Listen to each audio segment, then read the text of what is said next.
Now, as you may recall, the fact that our camera subassembly has brackets around the name, those square brackets on either side, and the caret SubAssemb in the middle of it, that means that this is an internal component. It's a virtual subassembly within our main assembly. Now, the parts within it are external files. These are being linked to the external files in our directory.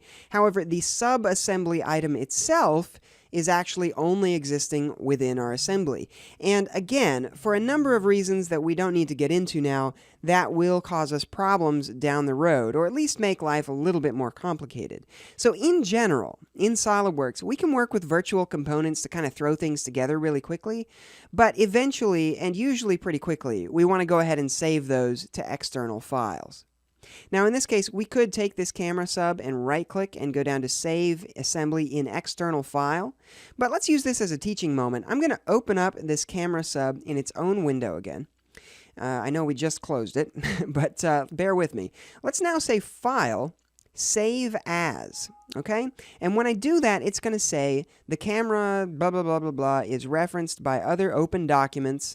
Do you want to do that? It's going to, if you save this, it's going to replace those instances with whatever you save. And I say, yes, I do want to do that. So in that same folder, I'm going to call this camera sub.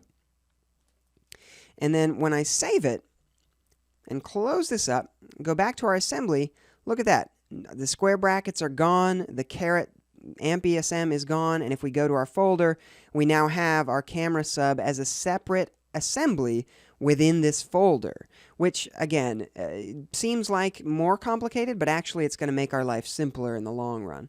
So now we have this separate thing. Let's save everything. Let's go File, Save All. Just make sure we've got everything saved the way it should be. And I actually want to create two of these cameras, and I want them to be inside another sub-assembly. That's going to be for the head. Okay, so let's right-click this guy and say, once again, let's expand our tree here and go down to Form New Subassembly here, same as before. We'll rename this one Head. And inside the head, we're going to have our camera subassembly. And inside that, we're going to have all of those components, those individual parts. But there's going to be more than that inside the head here. Let's open this up in its own window and show the planes for that real quickly so we can see what's going on here. Now I'm going to take this guy and drag it over to the side, right? Something like so. Doesn't matter, anywhere. And then let's head up to our linear component pattern tools. Drop that down. And we're going to do mirror components. This is a super powerful feature of assemblies. I choose a mirror plane, and in this case, I want to choose the right plane of our assembly. Not the right plane of the camera sub, not the right plane of any of the parts, but the right plane of the head, the main assembly here. And then the components to mirror, not the parts. We don't want to click a part out here and only mirror one part. We want to mirror the entire camera sub-assembly. Okay? So let's hit OK. And now we have two instances of this guy. And I can drag one, and they both move just the way that we should. Now, there is a lot more to mirroring components in SolidWorks. It's an incredibly powerful feature. You can have left-hand and right-hand versions of a part, or you can just have it duplicate the part to the other side so that you're actually using the same part. They just happen to be on either side. You know, there's a lot that you can do here. But anyway, so let's just position these where we want them.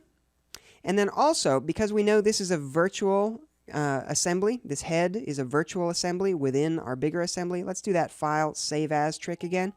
Yes, we want to do that. I'm going to save this as my head sub. Save it externally. Go back to our main assembly. And we now have a full-fledged part there. And if I drag it, oops, let's drag any piece of our head, and the whole thing moves just like it should, up and down. So, perfect. Let's go ahead and save everything and hide some of these planes that we have visible here.